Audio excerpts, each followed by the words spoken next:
All right, welcome to 7.4. I consider this part to be the most important part of chapter 7. I think it'll be the most useful to you, where we're converting between metric and imperial or English units, because this is often something you have to do, whether you're working in construction or doing some baking, or maybe you're driving somewhere and want to be able to convert between miles and kilometers. So we're going to start by converting between metric and English units with length. And so the process for this is much the same, actually, as we've done when we're converting within the metric system. We're going to first find a conversion factor that's going to cancel out the units we don't want and leave us with the units that we want. Okay, just like we did before. We want to, or I guess the easiest way, you don't have to do this, but the easiest way is to choose whichever factor gives you a 1 on the bottom. So let's go to your formula sheet and page 6, and you'll see we've got, so on the one page you have just a big heading called conversion factors, and then on the next page over, this is the page where it says converting between the English and metric systems. So that's where we want to be today. So for instance, if we're converting between centimeters and inches, it tells us that 1 centimeter is 0.39 inches.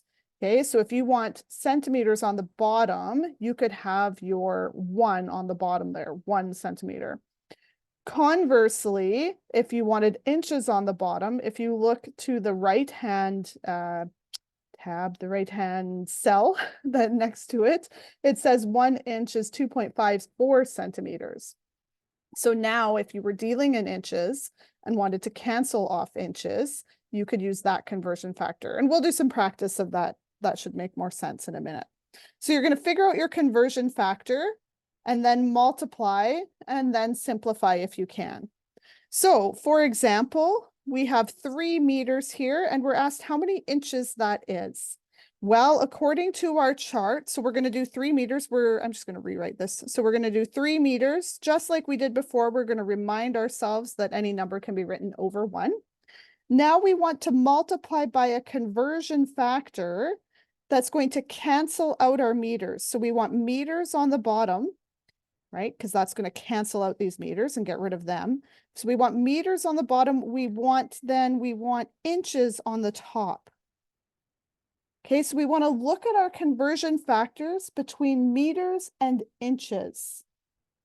And if you look on the left-hand column there, 2 down, it says 1 meter is 39.37 inches on your formula sheet. So that's the conversion factor we want, because 1 meter, I could put the 1 down there, is the same as 39.37 inches. And now the 1's on the bottom, which makes it just a little bit easier to multiply out.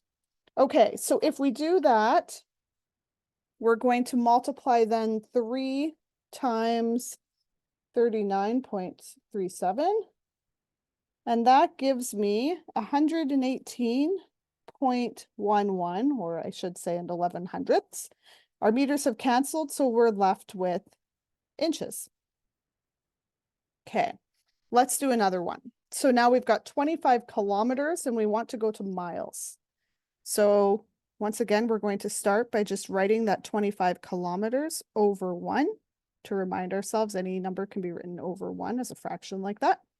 Now we want a conversion factor. We're interested in canceling out our kilometers. So we want kilometers on the bottom and we want to be left with miles. We want miles on the top. So we're looking for a conversion factor, ideally that says 1 kilometer equals some number of miles. And so if you look on the left-hand column, 4 down, you'll see 1 kilometer equals 0.62 miles. So 1 kilometer and 0.62 miles. Remember, if we're multiplying by this conversion factor here, 0.62 miles is exactly the same amount of length as 1 kilometer. So we're really just multiplying this by 1, which is why we end up with the same answer. It's the same amount of stuff. We're just changing our units. So our kilometers here are going to cancel. And then we can use our calculators or by hand. We can do 25 times 0.62. I'm going to use my calculator. and I get 15.5. And our answer now is left in miles. Okay, and this one here was 118.11. Okay, let's try a few more. All right, so I'm going to redo this example again. So we've got 5 inches. We want to go into centimeters. So I'm going to write that over 1. We want to multiply by something then where our inches are going to cancel. So inches is on the bottom and centimeters is on the top. And so if we look at our conversion factors on the right-hand column there, first row, we see 1 inch is 2.54 centimeters.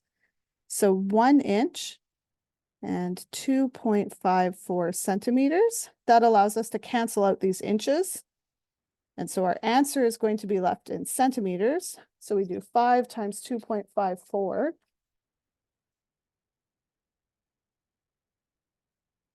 And that gives me 12.7. Okay, and that's in centimeters. And just a couple of you were confused, so just remember, we're doing fractions. So we do top times top, bottom times bottom. So 5 times 2.54 gave us that 12.7 centimeters. And then I would do bottom of 1 over 1 times 1, which gives me 1.